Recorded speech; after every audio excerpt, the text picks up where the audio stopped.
Hi everyone, my name is Lakshmi and like from today we will start with rest assured. Okay?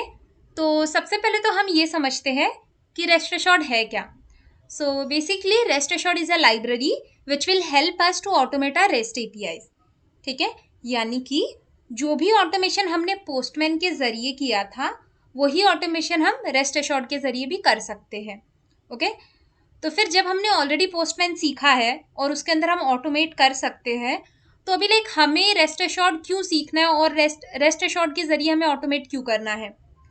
तो like इसके बहुत सारे reasons है, क्योंकि सारा ऑटोमेशन हम लाइक पोस्टमैन के जरिए नहीं कर सकते, उसकी कुछ तो लिमिटेशंस है.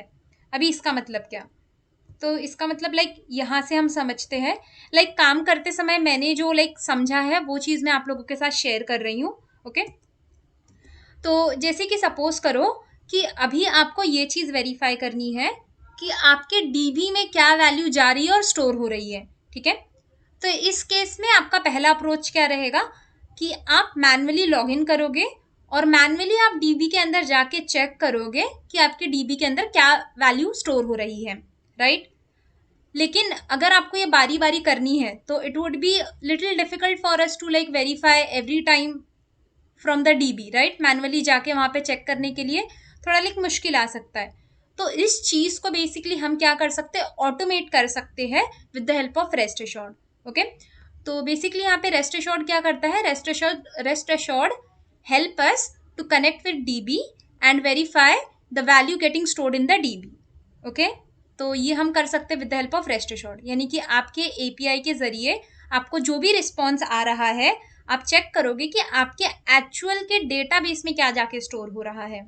ठीक है, देन सेकेंड इसका एडवांटेज ये है कि लाइक रेस्ट एश्योर्ड का यूज करके हम कस्टमाइज्ड रिपोर्ट जनरेट कर सकते हैं. यानी कि जैसे कि जब हम पोस्टमैन के साथ काम करते थे तब भी हम रिपोर्ट जनरेट करते थे. राइट, और रिपोर्ट के अंदर हम देखते थे कि हमारा क्या चीज़ पास हो रहा है, क्या चीज़ फेल हो रहा है, फिर हमारे रिक्वेस्ट के अंदर क्या जा रहा है, रिस्पॉन्स के अंदर हमें क्या आ रहा है.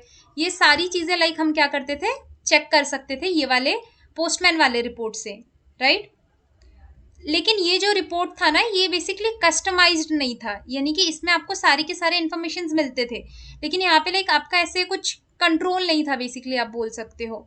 लेकिन आप जब पोस्टमैन रेस्ट एश्योर्ड के साथ काम करते हो ना, तो इसके ज़रिए जो रिपोर्ट आपकी जनरेट होती है, एक्सटेंड रिपोर्ट हो, लाइक मेनली तो हम एक्सटेंड रिपोर्ट यूज़ करते हैं. तो फिर जब एक्सटेंड रिपोर्ट जब जनरेट होती है तो उसके अंदर आपको कौन सा इन्फॉर्मेशन दिखाना है, कौन सा इन्फॉर्मेशन नहीं दिखाना है, वो सारी चीज़ें लाइक आपके कंट्रोल में होती है. आप कस्टमाइज कर सकते हो आपके रिपोर्ट को. ठीक है, देन इसके बाद में रेस्ट एश्योर्ड का यूज़ करके हम अपना खुद का एक फ्रेमवर्क डिज़ाइन कर सकते हैं. और फ्रेमवर्क डिज़ाइन करने की वजह से होगा क्या कि जो भी हमारा कोड रहेगा, जो भी हम एक बार कोड लिख लेंगे उसको हम प्रॉपर तरीके से मेंटेन कर सकते हैं और हम लाइक उसका बार बार रीयूज़ भी कर सकते हैं. आपने बस एक बार कोड लिख लिया तो बार बार आपको बस उसको ही यूज़ करना पड़ेगा, आपको फिर से लिखने की कोई ज़रूरत नहीं रहेगी. Okay, so like this is about framework.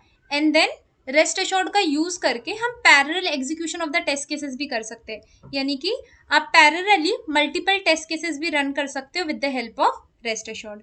ठीक है, so this are the few advantages we can just say about the REST Assured over Postman. ठीक है, अभी अगर लाइक हमें डिसएडवांटेजेस की बात करनी है तो लाइक क्या होगी, तो लाइक रेस्ट एश्योर्ड क्योंकि एकदम फुल्ली नई चीज़ है, तो अगर आपको लाइक रेस्ट एश्योर्ड पे काम करना है तो उस केस में लाइक आपको कोई एक पर्टिकुलर प्रोग्रामिंग लैंग्वेज आनी चाहिए, एटलीस्ट बेसिक तो आना चाहिए, so that like you can work with REST Assured. Okay, and then REST Assured के कुछ इनबिल्ट मेथड्स होते हैं जो कि लाइक हमें लाइक समझने पड़ते हैं कि कौन सा मेथड मैं कब यूज़ करूँगा.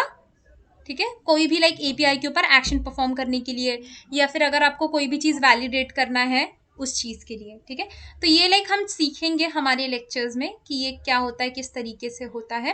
Okay, so like that was all about like why we use REST Assured over Postman. Okay, now like इसके बाद में अभी हम नेक्स्ट लेक्चर में क्या सीखने वाले हैं कि लाइक रेस्ट एश्योर्ड का सेटअप किस तरीके से हमको करना है, हम वो चीज़ सीखेंगे. ओके, तो रेस्ट एश्योर्ड का सेटअप करने के लिए आपको कुछ चीज़ें डाउनलोड करनी होंगी. तो पहली चीज़ जो हमें डाउनलोड करनी होगी वो होगी हमारा लाइक कोई भी एक IDE हमें डाउनलोड करना है, वो कोई भी हो सकता है, इक्लिप्स हो सकता है, VS कोड हो सकता है, इंटेलिजे हो सकता है। तो इसमें बेसिकली हम करेंगे क्या, इसमें हम अपना कोड करेंगे एक्चुअल में, ओके। देन इसके बाद में क्योंकि हम एक फ्रेमवर्क डिजाइन करने वाले हैं, तो फ्रेमवर्क डिजाइन करने के लिए हम टेस्टएनजी का यूज करने वाले हैं।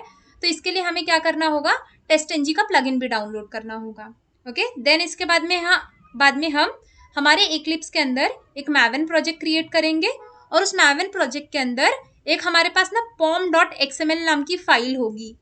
तो उस pom.xml नाम की फाइल के अंदर हम कुछ रेस्ट एश्योर्ड की डिपेंडेंसीज ऐड करेंगे, okay, so that we can work with the REST Assured, okay.